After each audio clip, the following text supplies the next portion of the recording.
Hello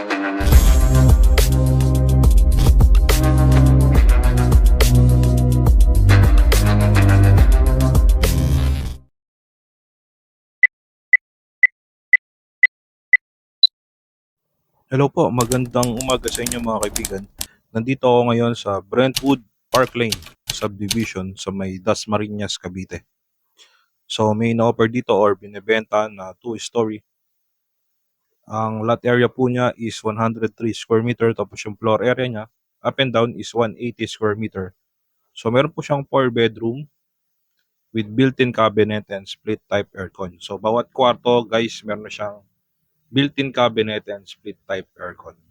So meron siyang 3 toilet and bath, 1 garage, tas with extension dirty kitchen sa likod.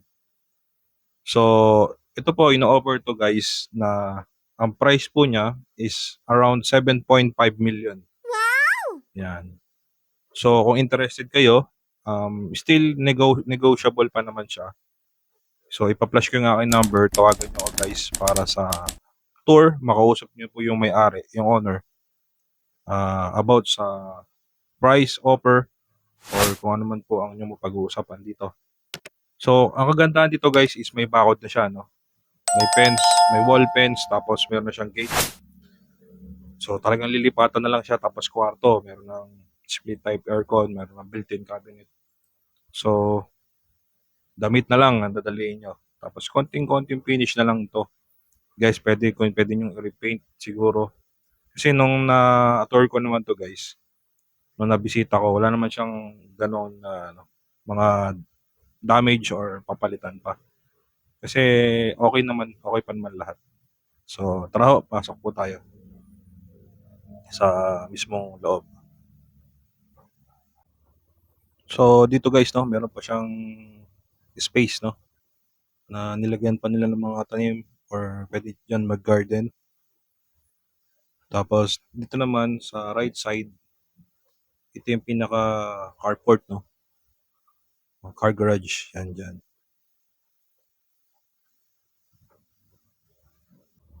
So, dito guys, sa may car parking, no, nakita ko sa parteng kanan, meron pa siyang bakanting space pa, no. So, sisilipin natin. Hindi nila sinagad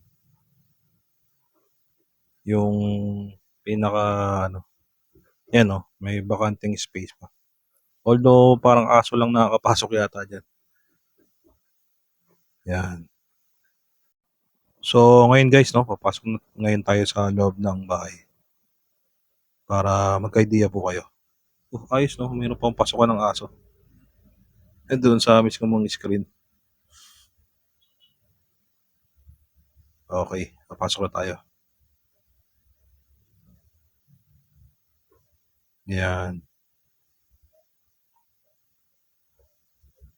So, as you can see, dito po yung pinaka-living area, no. Yan. Yan po yung pinaka-living area.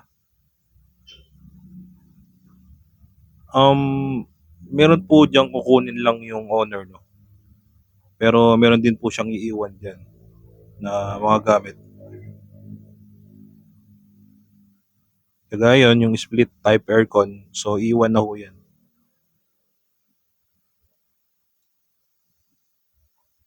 So dito, pag diniretso nyo po yan, ito na po yung pinaka dining area. So yan po. Maganda ho yung ano nila, no? Yung sa pinaka ceiling, no? Naka-drop ceiling siya.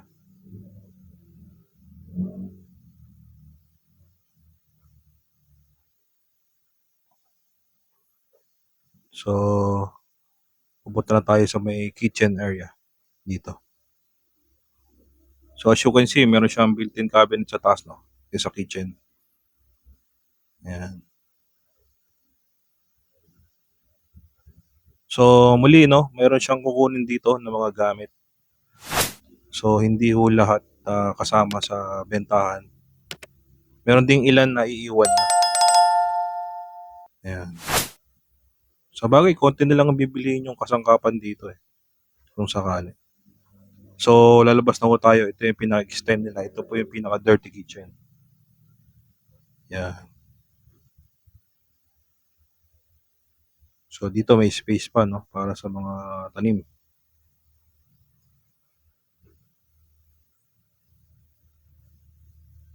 Yan.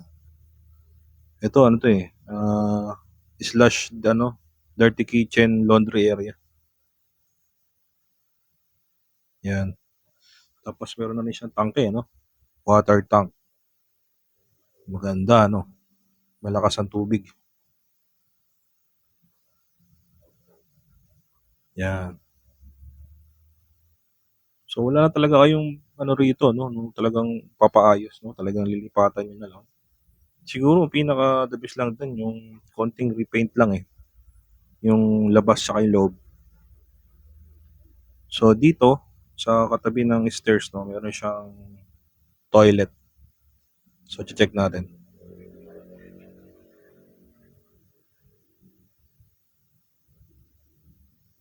Yan.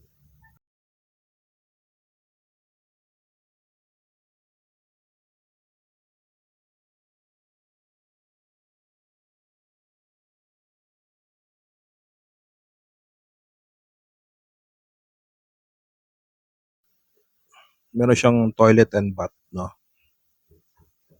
Ayan, no. May liguan na rin eh. Kadalasan sa mga ganyan, typical na ganyan, ano lang yun eh. Parang style powder room lang. Pero ito, ginawa nila. Nilagyan nila ng ano, liguan, toilet and bath. Yan. So, tara po. Akit na tayo sa second floor.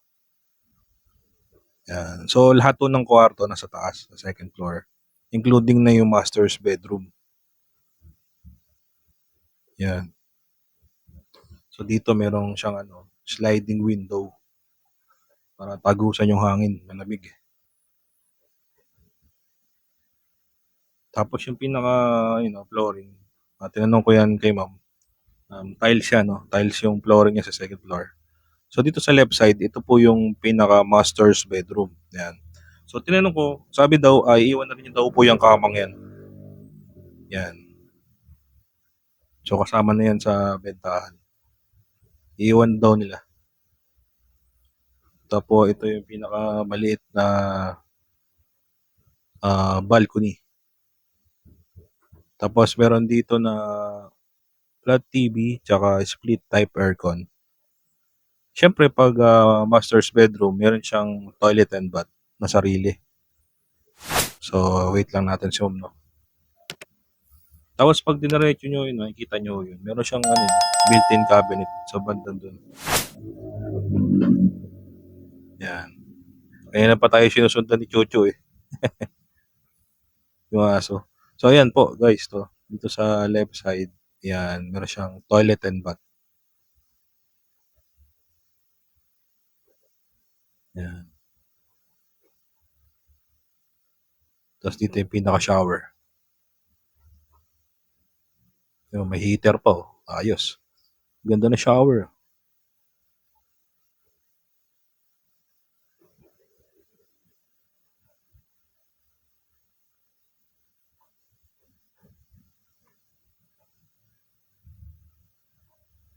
Okay. Dito yung built-in cabinet. So ito yung pinaka-master's bedroom guys no. Sa second floor. So meron pa siyang tatlong kwarto. Dito sa left side, ito, mayroon ding another na kwarto. Yan. So, meron din siyang kama.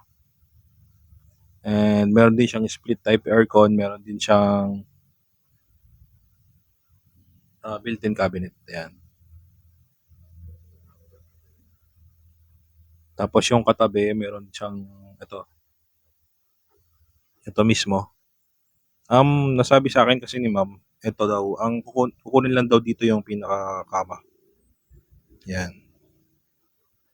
Dito sa kwartong ito.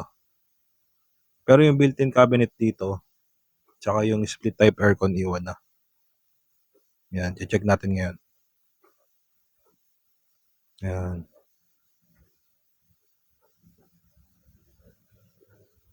So yan daw yung kukunin.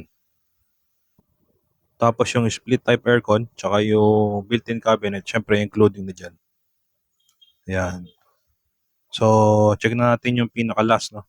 Bago yan, dito muna sa may, ano, another na toilet and bath dito sa hallway, sa labas. So, meron siyang toilet and bath, including na yung shower, tsaka tingnan natin kung may heater. Yun, may kasamang heater.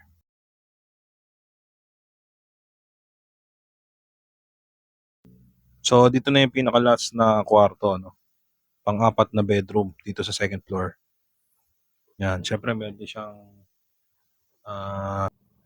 built-in cabinet, yan, tsaka split type aircon. So, all in all, dito sa second floor, meron siyang 4 bedroom, including na yung master's bedroom. Yan.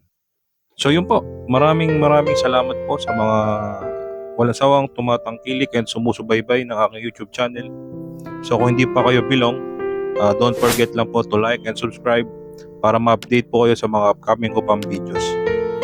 So, kung nasan man kayo naroon, yan, sa kung mga kababayan natin sa abroad, ang aking dalangin ang inyong safety at kaligtasan at patnubay ng ating Panginoong Diyos. At ito, si Pastor, ang aming district pastor. Ngayon, kung nangangailangan po kayo ng yan, si Pastor. Nangangailangan po kayo ng gabay at patnubay sa pag-aaral ng Biblia. So, ipa-flash ko sa screen ang kanyang YouTube channel. Pwede nyo po siyang i-follow at mapanood ng kanyang videos. Yan. So, yun po. Maraming salamat. And ang aking pong dalangin ang inyong kaligtasan. Take good care always. God bless to everyone.